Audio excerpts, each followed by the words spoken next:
Victoire du Paris Saint-Germain, 6 buts à 2. On a vu un grand Paris Saint-Germain hier soir. Un but de Vitinha, un but de Nuno Mendes. Ça fait plaisir aussi. Triplé de Kylian Mbappé, comme d'habitude. Donc ça a été un match très intéressant. Donc but de Nuno Mendes, but de Vitinha, triplé de Kylian Mbappé. Donc c'était très intéressant, un but de Kanginli. Bon, c'est vrai que la défense était un peu catastrophique, mais ça progresse, ça progresse, ça progresse. Et j'espère que le Paris Saint-Germain continuera sur cette lancée juste avant le match contre le FC Barcelone. Le Barça hier qui a explosé le Real Madrid, l'Atlético Madrid pardon, 3 buts à 0. Donc c'est deux équipes en forme et on va voir très clairement, défensivement il faut que le PSG progresse. On espère que Marquinhos sera en forme parce que lui aussi c'est très compliqué lui aussi dans les gros matchs. Donc voilà, Beraldo, on espère qu'il progressera. Danilo aussi. Donc on espère que le Paris Saint-Germain va aller le plus loin possible en Ligue des Champions et qu'on continuera à rêver comme on a rêvé en 2021. Et on espère qu'on fera la même épopée qu'en 2021 et même mieux qu'en 2020 et qu'on pourra peut-être gagner la Ligue des Champions sur un malentendu. Je dis bien sur un malentendu. Donc voilà, Paris doit se montrer conquérant. Paris doit se montrer à la hauteur. Donc voilà. Pas grand chose à dire sur ce match, à part la bonne prestation de Vitinha. Franchement, Vitinha, il m'impressionne de match en match. Franchement, l'année dernière, il était bon en première partie de saison. Finalement, il n'a pas confirmé. Cette fois-ci, franchement, Luis Enrique, je ne sais pas si c'est Luis Enrique ou c'est lui-même qui s'est remis en question, ou c'est le départ de Messi, de Neymar et de tous ceux-là qui... Alors moi, je dois dire que c'est Luis Enrique aussi. Mais je dois dire que le départ de Messi et de Neymar ont beaucoup libéré Vitinha. Et moi, je n'ai pas peur de le dire que Vitinha, c'est peut-être... il est meilleur que Marco Verratti, quoi. Tout le monde le dit, mais il est meilleur que Verratti. Ceux qui ne sont pas d'accord avec moi, vous ne comprenez strictement rien au football. Et dites-moi en commentaire encore, quel est votre argument. Dites-moi un bon match de Verratti, un match référence de Verratti en Ligue des Champions. Il n'y en a pas. Alors que Vitinha a été élu homme du match au match aller contre Dortmund et la victoire 2-0. Donc voilà, Warren Zay Emery a été élu homme du match contre le Milan AC, la victoire 3-0. Donc moi très clairement, voilà, le Paris Saint-Germain, Vitinha fait une très bonne progression. Vitinha n'a que 24 ans, je crois, je ne me trompe pas, ou 23 ans.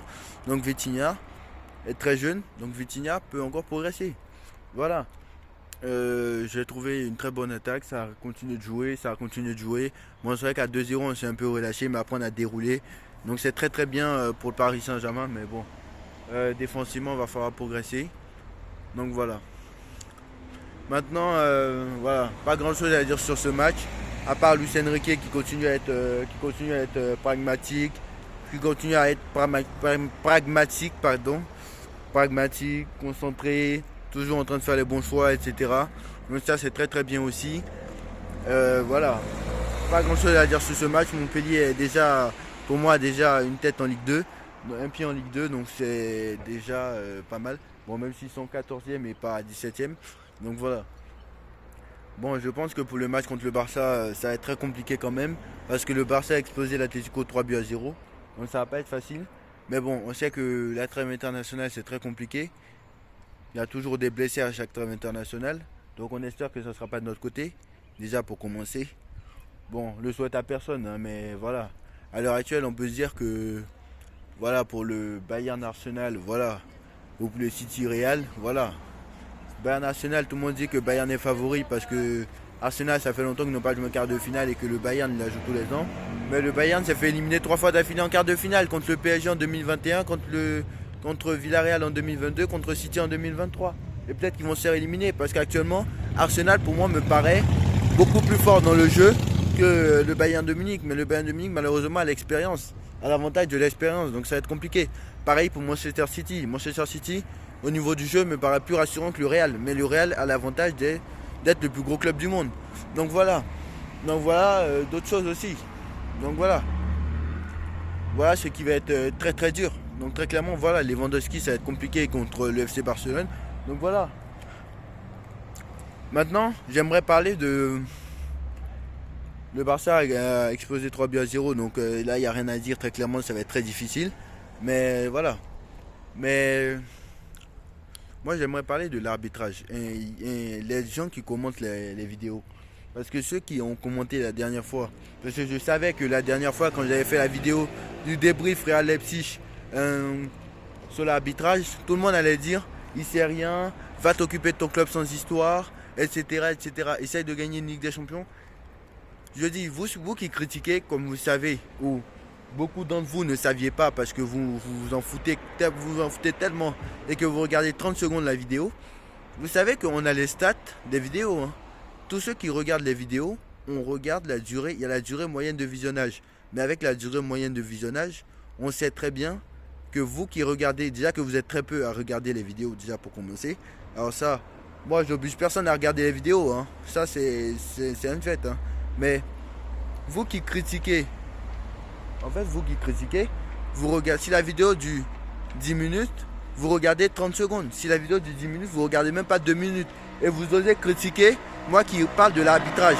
En plus je parle de l'arbitrage et je vous décortique l'action.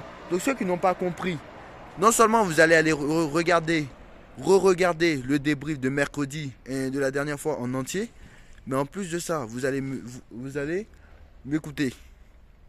J'ai dit que Vinicius Junior a serré le cou d'un joueur de Leipzig.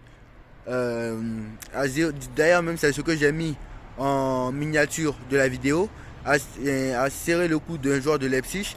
Ça aurait été un autre joueur hors Real Madrid, il aurait pris un carton rouge. Mais comme c'est un joueur du Real, évidemment, il va prendre un carton jaune. Donc normalement, Vinicius Junior n'aurait pas dû être sur le terrain. Et sur l'action d'après, il ouvre le score. Donc bon, pour moi, ça change tout. Donc voilà. Donc continuez à dire que je parle mal de l'arbitrage.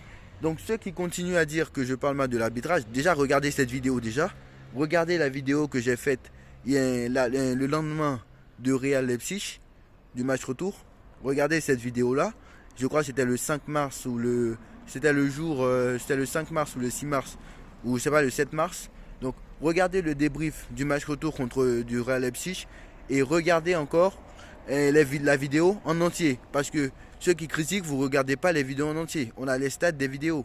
Donc arrêtez de critiquer déjà ceux qui ne regardent pas les vidéos en entier et trouvez des arguments solides. Parce que le fait de dire ton club est sans histoire, tu ne sais rien, tu truc, c'est pas un argument solide. Donc voilà.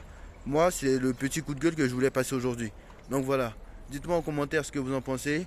Victoire du Paris Saint-Germain 5 buts à 2. On like, on partage, on commente, on s'abonne. On se retrouve très vite pour une nouvelle vidéo. Tchuss.